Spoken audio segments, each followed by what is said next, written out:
Every journey has a destination, but it's the memory we collect that really counts. The unexpected stops, the quiet moments, the laughter, and even the wrong turns. They all become the part of the story. Yo ho Sailung. And this is how the story begins. Our journey started from Sukute.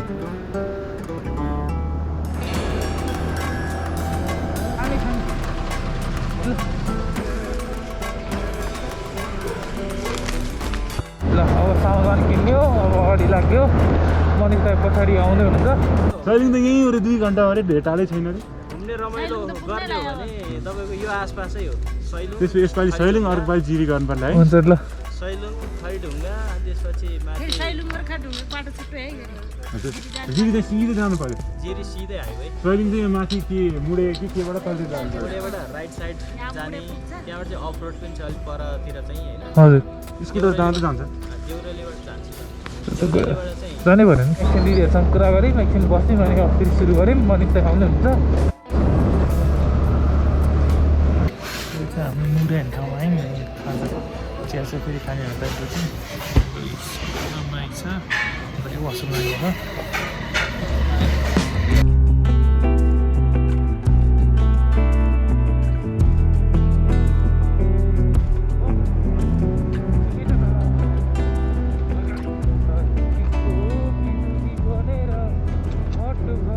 As you can see Sailung यहाँबाट almost लाग्ला 1.5 घन्टा जति weather यस्तो त्यो फगी बवाल भइरहेछ कि हिउँ पर्ला जस्तो छ हिउँ पऱ्यो भने त बवाल मजा आउँथ्यो होइन रोहित तर हामी चाहिँ आज गएर भोलि फर्किने प्लान छ लास्ट विक चाहिँ जाने प्लान थियो लास्ट विक अलिक भ्याइएन म काममा बिजी भएँ त्यो भएर रोहित अगाडि लाग्यो ल ल सब अगाडि जाऊ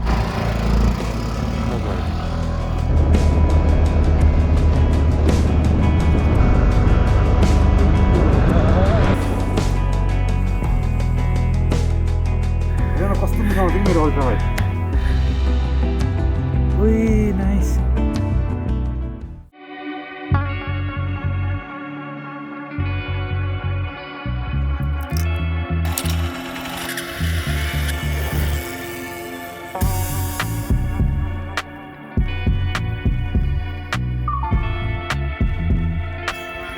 भाइको मलाई फोटो खिच्ने रे आउनु पर्ला अलिक आउनु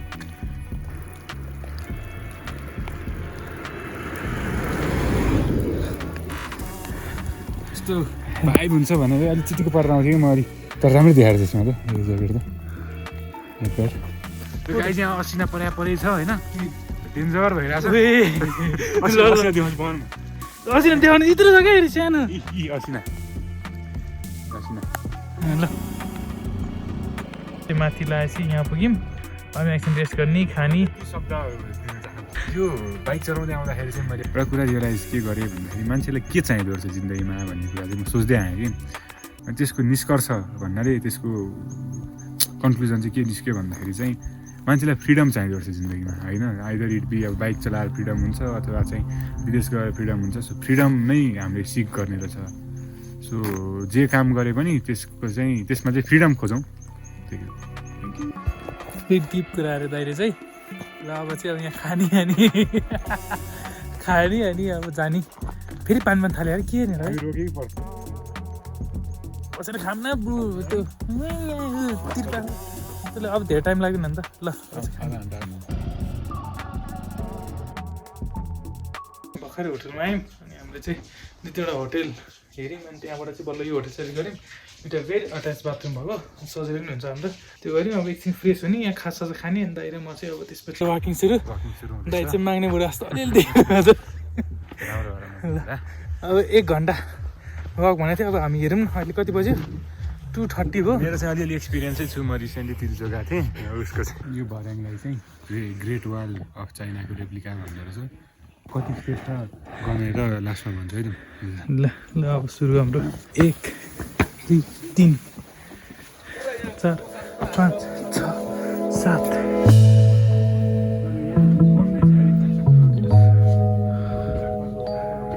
यहाँ हिँडेर यहाँ आयौँ अनि मेरो विचार त हामी पुग्नुपर्छ यो डाँडामा यहाँ त्यो स्तुपा जस्तो देखेको हेरौँ अब कतिको हुन्छ दाइ त्यहाँ बसिरहनु भयो थके लागेर पानी चाहियो भन्दै हुन्थ्यो हेरौँ तिली जग्गाको मान्छेलाई नि त्यही त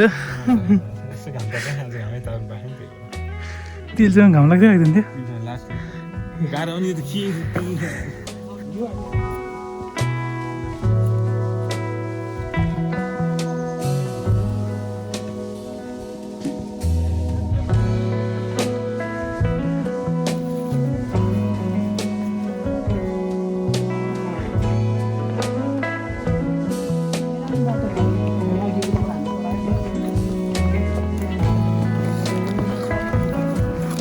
फरक पर्दैन हिँड्नु यो दिदी पाइला हिँड्छ कि अस्ति तिल चाहिँ गएको थियो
माइक साइक राखेर रेडी भयौँ ज्याकेट लगाऊ अब जाड जाडै छ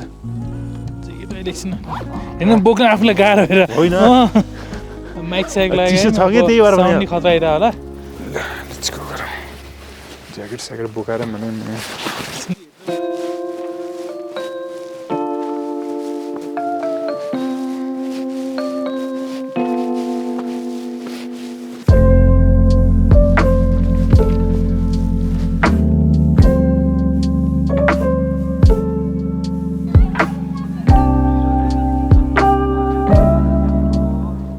हामी सैलिङ चाहिँ पुगिसक्यौँ ठ्याक्क उतै डाँडा हो अनि मनिष चाहिँ यहाँ फोटो खिच्दै हुनुहुन्छ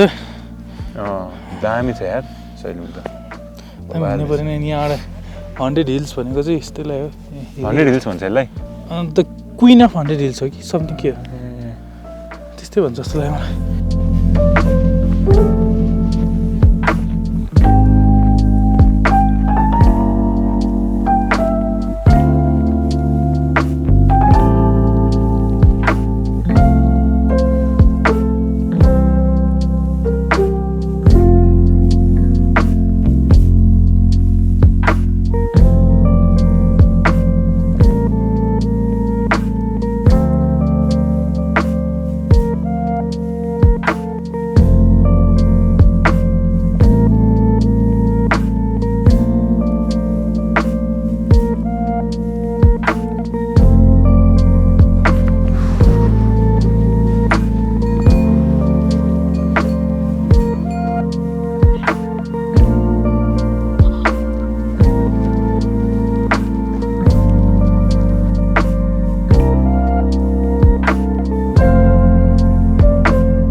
हामी चाहिँ हाम्रो आज डेस्टिनेसनमा पुग्यौँ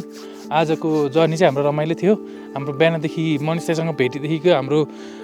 कुरा चाहिँ के थियो भन्दाखेरि हामी यहाँ जर्नी इन्जोय गर्ने अनि रमाइलो भयो आज हाम्रो नेचरले पनि धेरै साथ दियो मेरो चाहिँ फर्स्ट टाइम भयो यस्तोरी राइड गएको अनि बाटोमा रोकेर त्यस्तो एक्सपिरियन्स गरेको नत्र म हरेक ठाउँमा गएँ सोले जान्थेँ अनि यस्तो एक्सपिरियन्स गर्न चाहिँ पाउँदैन थिएँ मलाई आफ्नो डेस्टिनेसन पुग्न हतार हुन्थ्यो डेस्टिनेसन पुगौँला त्यसपछि फर्किने बेला बाटोमा खिचौँला भन्ने हुन्थ्यो आज चाहिँ डेस्टिनेसन पुगौँ नपुगौँ बाटोमा जति सक्दो फन गरौँ भन्ने थियो र आजको हाम्रो यात्रा यहीँ नै समाप्त हुन्छ अब बेलुका नै भइसकेको छ अनि हामीलाई फर्किनु पर्ने छ अनि किप एक्सप्लोरिङ